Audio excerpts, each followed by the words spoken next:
sem vesel, da sem lahko nocoj z vami. Po vseh letošnjih praznikih, ki se je, lahko rečem, da se res razodelo Božje usmirjenje. Zlasti v Sveti spodaj. Smo odprli sveta vrata in ni dneva, da ne bi bilo spodaj. In to je velika milost res. Tako pravijo, kako je zobalo vse slavo in narobe, ampak kolikor je te odprtosti za Božjega duha, smo res lahko Bogu hvaležni. Da trka Bog na srca in sem prepričan, da bo trkal še bolj. Sveti duh, danes smo v času delovanja Svetega duha. In to se veča in zato je prav, da tudi prisluhnemo papežu Frančišku, ki nas vabi, da bi bili ljudstvo usmirjeni. Kaj je ljudstvo? Kaj je usmirjenje? Smo že zadnjič premišljevali o tem, pa tudi z mnogimi drugimi ste se o tem stvareh poglabljali. Ampak usmirjenje je to, da ti Bog reče, zame nisi odpisan, zame si vreden. To je usmirjenje. Zame si vreden. To je to upanje. Zame si vreden. Pa ni važno, kje si. Glejte, desnemu razbojniku je dal šanso tik pred smrti. So vsa svoja možnost. Zame si vreden. In ljudje so to črnogledi danes. Vsi, ki živijo v grehu in vsi, ki živijo pročem Boga, so črnogledi. In zato je danes tako pomembno. Prav to sporočilo. Zame si vreden. In da smo ljudje vredni Bogu, je pokazal prav s tem, da je poslal svojega sina na svet. In vse dejanja, ki so povezane s prihodom Kristusa na svet, so povezane z Božjim usmiljenjem. Zato smo slišali tudi v Magnifikatu. Zavzel se je za svojega služabnika Izraela in se spomnil svojega usmiljenja. In po Božji usmiljeni ljubezni nas je obiskala luč, ki vzhaja iz višave, da sveti vsem, ki sedijo v temni in smrtni senci. Kako so čudovite te besede? Sveti luč. In božična zgodba oznanja prav to. Rodil se je odrešenik, Mesija, Gospod. In potem že naprej, prav danes v Evangeliju, včeraj, čas se dopolnil, Božje kraljestvo se je približalo. To je prvo oznanilo, ki ga je imel Jezus in je na nek način povzel tudi Janeza. Spreobrnite se in verujte Evangeliju. Dopolnjen je čas, je čas za suka. In zanimivo, da tudi različne napovedi, različna, recimo in v Medžugorju, in drugod po svetu, različna sporočila, ki daje Marija, govorijo prav o tem, da čas dozoreva. In papež Frančišek je prav v teh dneh rekel, da slednji Božič ne bo več tako, kot je bil letos. Prišlo bo ene spremembe. Ne vemo, kakšna bo. Eni sicer že govorijo po koncu sveta in tako naprej. Ne, ampak do ene velike spremembe bo prišlo. In mi moramo biti noter, ker nas Gospod kliče, da ne bi bili kot tiste device, ki so zaspale in niso imeli olja v svojih svetikah, da smo budni. In tudi v Matejevem Evangeliju, kaj je rekel Jezus Janezovim učencem? Ko je Janez pod dvomom Jezusa, pojdite in sporočite Janezu, kar slišite in vidite. Slepi spregledujejo, hromi hodijo, govori se očiščujejo, gluhi slišijo, mrtvi so obujeni. V Bogu se oznanja Evangelij in blago tistemu, ki se nad menoj ne spotakne. In tudi prvi blagor govori o blagu v Bogem duhu. Bogi niso samo socialno in gospodarsko Bogi, ampak so tisti, ki so strtega srca, tisti, ki so malodušni, tisti, ki so obupani, vsi, ki stojijo pred Bogom kot berači. Tu je bistvo v Bogih. Stati pred Bogom kot berač, prosim, pomagaj. Jezus se obrača vsem, ki morajo nositi težka bremena in jim pravi, pridite k meni vsi, ki se trudite in ste obteženi in jaz vam bom poživil. Da vam pomočite. Vzemite nase moj jaren in učite se od mene, ker sem krotak in iz srca pomišljen. In našli boste počiti.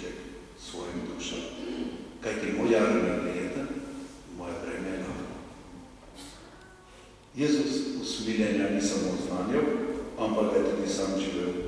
Vemo, da se je zavzemal za osvoboditev tistih, ki so jih mučili hudobni duhovi. Ganjen je bil od sočutja do matere, ki je izgubila svojega sina. Usmilil se je do ovca, ga je ozdravil. Imel je sočutje do mnogih bolnikov in do ljudstva, ki so bili kakor ovce, ki nimajo pastirja. In z njim so se srečevali ljudje, ki so mu klicali, usmili se nas. Vemo, da je še na križu odpustil skesanemu razbojniku in molil za tiste, ki so ga križali. Novost nove zaveze je prav tem, da oznanja usmiljenje za vse, ne samo za nekatere. In še posebej za tiste pravične, nihče ni izvzet. Samo tisti se sam zapre. Ampak Bog bo odmaknil svoje jezo in dal prostor svoje usmiljeni ljubezni prav vsakem človeku. To znanje je Jezus. In na poseben način so njegovi naslovljenci grešni. Tisti, ki so bili duhovno ubogi. Za razliko od farizejev in esenov se ni držal proč od njih. Z njimi se je pogovarjal. Šel je v njihove hiše, obedoval z njimi, čeprav nisem bil grešnik. Obsojali so ga, da je prijatelj grešnikov in cestninarjev. Farizeji so se nad njim spotikali. Jezus pa jim je rekel, da ni prišel iskat pravičnih, ampak grešnike. In tem farizejem je povedal priliko o cestninarju in farizeju. Ni šel opravičen napuhnjeni farizeji domov, ampak skesani cestninar, ki se je trkal na prsi. Bog bodi usmiljen meni grešnik. Ta drža do grešnikov ni bila splošna. In zato tudi Janez tega ni mogel razumeti. Kot smo slišali prej, je poslal delegacijo z vprašanjem, če je on tisti ali naj drugega čaka. To so bili grešniki. To so bili vsi, ki se niso držali postave, vsaj na zunaj. Tisti, ki niso izpolnjevali izročil do potankosti, tisti, ki niso se držali skupnosti templju, mnogokrat so bili ljudje oprogu. Farizeji so jih gledali izpod čela, imeli so jih za nečiste. Toda Jezus je videl to ločitev med čistim in nečistim na drugačen način. Videl je med tistimi, ki se želijo Boga in med tistimi, ki so v sebi napuhnjeni, ki nimajo nič z Bogom. In zato je bila njegova stvar posprejeti človek, da ga odreši. Jezus ni bil neodgovoren, tudi ni bil šlampast, tudi današnjemu papežu mnogi očitajo, ja, kakšen pa je, da drži se pravili in tako naprej. Ne, papež ni neodgovoren in tudi Jezus ni bil neodgovoren, vendar pristopil je z druge strani. Ni pristopil z viška, ampak pristopil je strani bližine in strani srca. Ni kar tako šel v hiše grešnikov in cestninarjev, ampak takrat, ko so se spreobrnili, takrat, ko je bilo potreba.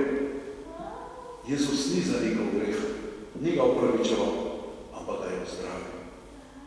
Zato je pa tudi obsodil držo farizejev, ki so imeli kriterije mimo človeškega stanja in njihovega notranjega trpljenja. Predvsem pa niso imeli poti, kako bi si približali odrešenje. Jezus je bil torej bolj strog do tistih, ki so se imeli za pravične in se postavljali na druge, kot do grešnikov, ki so trpeli in si želeli rešitve. In tukaj je zaključil zgodbo oziroma dogodkom Zaheja. Zahej, vemo, bil doma v Jerihi, bil bogat, voditelj cestninarjev in verjetno tudi marsikdaj koga ostepal. Toda vse bi ni bil srečen, iskal si je rešitve.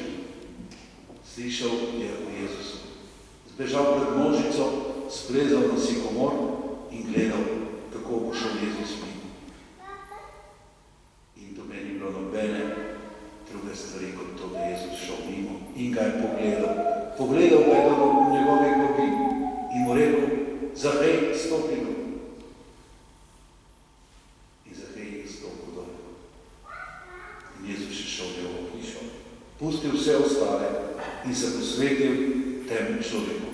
Podobno kot pastir, ki pusti vse ovce in gre iskat izgubljeno.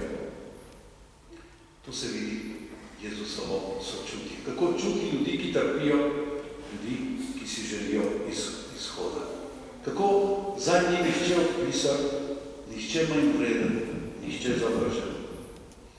In Jezus ga je opravičil. Prinesel je podrešenje njegovi hiši in tudi mnogim drugim. Farizeji in njihovi somišljeniki pa so bili zunaj in godrnjali. Toda Zahej je izpovedal svoje spravljanje. On in njegova hiša. In kar je pokvaril, je obljubil, da bo popravil, da bo povrnil veliko krat in dal še v Bogu. Kaj pomeni, da se Jezus stavi v naši hiši? Da pride z nam, k nam. Pa tudi, če živimo v taki revščini ali v takem grehu. Hitro stopi dol, ker moram ostati v tvoji hiši. Zakaj je odkril Jezusove v pogledu tisto ljubezen, ki jo ti je začutil bogati mladenič, toda on je zbežal. Zakaj je ta pogled spreobrnil. Zato je začel zaživeti na nov način. Glejte, ni bilo treba niti spovedi, ni mu povedal niti grehov, nič. Dovolj je bil ta pogled. Stopi dol. Te besede so pomenile vse. In tudi v našem življenju je marsikdaj potrebno dovolj delati vse. Ampak odnos, ta odnos usmiljenja, ki ga ima Jezus, da se ljudje spreobračajo. In sem prepričan, da se bomo mi in tudi mnogi v tem letu Božjega usmiljenja spreobrnili prav v Jezusovem pogledu, ki gre čez vse. To je začetek nove poti, začetek življenja v Svetem Duhu.